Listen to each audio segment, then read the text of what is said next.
ating gamit ito, hindi ko na siya binalagay. Yun lang, kaunting open lang.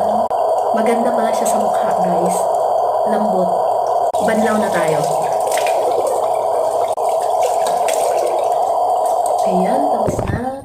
Dati kasi guys, hindi ako gumagamit itong sabon na to ng Brilliant dahil mahapdi sa mukha.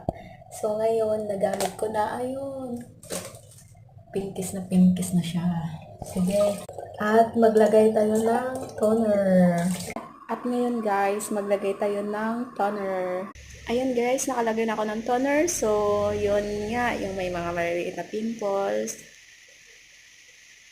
Then, apply din tayo ng cream, pang sunscreen.